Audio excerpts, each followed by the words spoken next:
Hello, welcome to పాంపార్టీస్ channel. ఇవాళ మా ఇంట్లో పొలాల మస్తు చేస్తున్నాం. ఇవంతా మాకు పొలాలు ఉండేవి. సో పొలాలకు ఏవైతే హెల్ప్ చేస్తో ఆ ఎడ్లు అవంతా వాటికి మేము ఇవాళ పూజ చేస్తాం అనమాట. చాలా పెద్ద పండుగ చూపిస్తాను రండి ఎలా సెలబ్రేట్ చేస్తాం. ఫస్ట్ ఇవంతా ఇలా మా వారు చేశారు. ఎడ్లు మళ్ళీ తర్వాత కాపరవామని ఆయన వీళ్ళందరినీ చేశారు. ఇప్పుడు చూపిస్తాను నెక్స్ట్. ఈ పండుగ జనరల్గా అందరు పొలాలు ఉన్న వాళ్ళు చేసుకుంటారంట, కానీ మేము పాంపాటీస్ అయితే తప్పనిసరిగా చేస్తాము. ఒకవేళ ఇది మట్టి ఇలా దొరకకపోతే ఇప్పుడు అబ్రాడ్కి వెళ్తామనుకో, లేకపోతే ఇక్కడనే ఉన్నప్పుడు మట్టి దొరకదే అనుకో, అప్పుడు ఏం చేస్తామంటే ఒక పేపర్ మీద ఈ మాదిరిగా అంతా డ్రా చేసుకొని పెట్టుకుంటామంట. మొత్తానికైతే ఇది చేసుకోవాలి. దీంతోపాటు ఇవాళ బోనాలు కూడా చేస్తాం అనమాట. అందరు జనరల్గా ఆషాఢ మాసంలో చేస్తారు కదా. మేము ఈ శ్రావణ చివరి అమావాస్య రోజు తప్పనిసరిగా చేస్తాం అనమాట. సో అది బోనాలు ఒకటి, ఇది రెండు కలిపి ఒక పీట మీద పెట్టి ఇవాళ తప్పనిసరిగా చేస్తాం. రండి చూపిస్తాను ఏ విధంగా పీటను కూడా డెకరేట్ చేస్తామో చూడాలి. పీట కింద జాజి వేసి వాళ్ళకి చేస్తామని చూపిస్తాను రండి. ఇలా జాజుతో నలికి సున్నంతో బొట్టు పెట్టి పీట మీద అన్నీ పెడతాం. ఇలా అంతా పీట మీద పెట్టాలి. ఇవి ఇడ్లు, ఇది ఆవు దూడ, తర్వాత వాళ్ళకి ఇక్కడ పెరుగు వేయాలి, ధోని అంటారు. ఇక్కడ బోనం తయారు చేస్తాం. ఇట్లా పసుపు రాసేసి రెండు అమ్మవార్లలాగా చేస్తాం అన్నమాట. లోపల బెల్లపన్నం పెడతాం. ఇక్కడ రెండు గళ్ళు చేస్తాం, ఒకటి అమ్మవారి గడి, ఒకటి మా గడి అనేసి. అందులో ఇంకా తర్వాత చెప్తాను ఏం చేస్తామో. సో ఇది ఇలా పెట్టి మూత పెడతాం.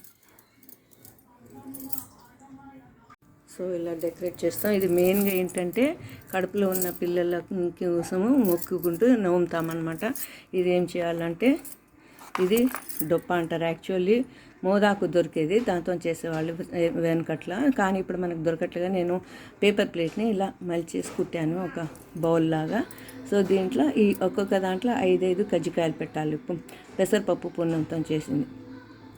అలాగే ఒక పోక పైసా కుడక వేయాలి. తర్వాత పోగు దారం అంటే ఇది కంకణంలాగా చేయాలన్నమాట. ప్రతి దాంట్లో అట్లా పోక పైసా అవన్నీ వేసేసి చేస్తా. ఇప్పుడు నాకు 2 పిల్లలు కాబట్టి వాళ్ళ ఇద్దరికి 2, ఇది నాకు 1. ఇలా చేసేసి ఫస్ట్ దేవుడు పూజ చేస్తాము, అమ్మవారి పూజ చేస్తాము. ఇక్కడ మగవాళ్ళు వీటికి చేస్తారనమాట. పొలాల్లో హెల్ప్ చేసిన వాళ్ళకి ఇవి ఎడ్లు, ఇది ఆవు దూడ.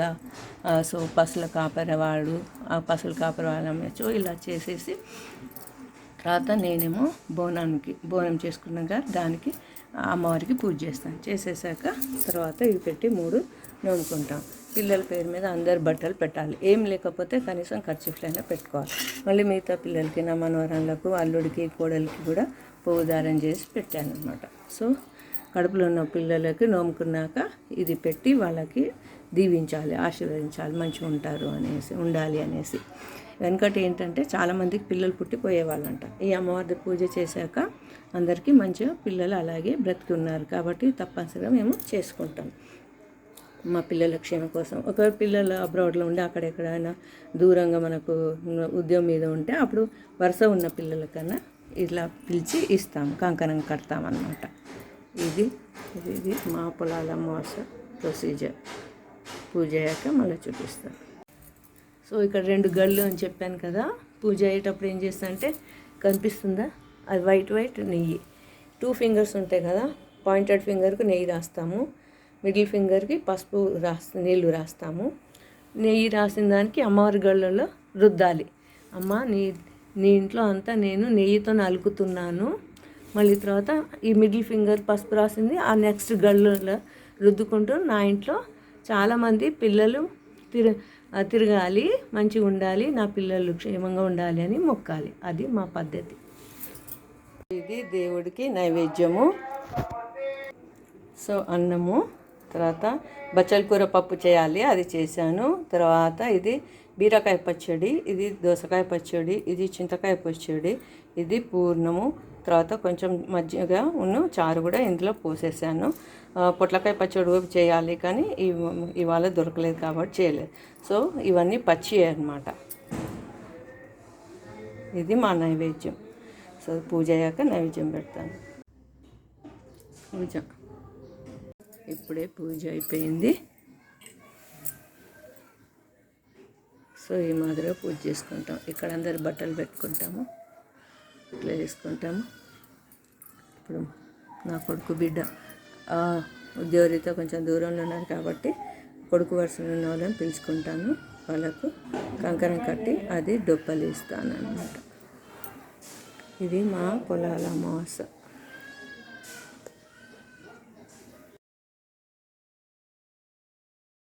పిల్లల డ్రెస్సెస్ అన్నా కర్చీఫ్స్ అన్నా ఏదైనా పెట్టి మనం పూజ చేస్తాం కదా, నేనేం చేస్తానంటే ఆ పోవు దారాలన్నీ అలా ఎవరిది వాళ్ళకి కట్టి పెట్టేస్తాను. వాళ్ళ దగ్గరికి వెళ్ళినప్పుడు వాళ్ళకి బొట్టు పెట్టి పోవు దారం కట్టేసి వాళ్ళకి బట్టలు అంటే బట్టలు, కర్చీఫ్స్ అంటే కర్చీఫ్స్ ఏది పెట్టుకున్నామో అది చేస్తాను. కొంతమంది ఏం చేస్తారు, ఇలా వాళ్ళ డొప్ప మీద కుడకలు పెడతారు కదా, సో ఆ కుడకలు దాచిపెడతారు. దాచిపెట్టేసి ఫ్రిడ్జ్లో అలా పెట్టేసుకొని వాళ్ళకి పిల్లలకి ఇవి కూడా ఇస్తారు. సో మొత్తానికైతే పిల్లల క్షేమం కోసము ఈ పూజ చేస్తాం కాబట్టి ఇది చాలా చాలా ఇంపార్టెంట్. అమ్మవారు చాలా పవర్ఫుల్. సో ఈ పోగు ద్వారం ద్వారా వాళ్ళ దగ్గరికి వెళ్ళి వాళ్ళని రక్షిస్తుందని మా యొక్క ప్రగాఢమైన నమ్మకం. సో ఇవాళ పొలాల అమావాస్య రోజు ఇలా పూజ చేశాక ఒక 2 ఎడ్లు తీసేసి పక్కకు పెట్టి ఉంచుతాము. ఇవంతా చెట్లలో వేసేస్తాము. ఇవి ఏం చేస్తామంటే వినాయక చవితి రోజు ఇవి కూడా పెడతామన్నమాట. ఇవి ఒక 2 పెట్టేసి అది కూడా పూజ చేస్తాము.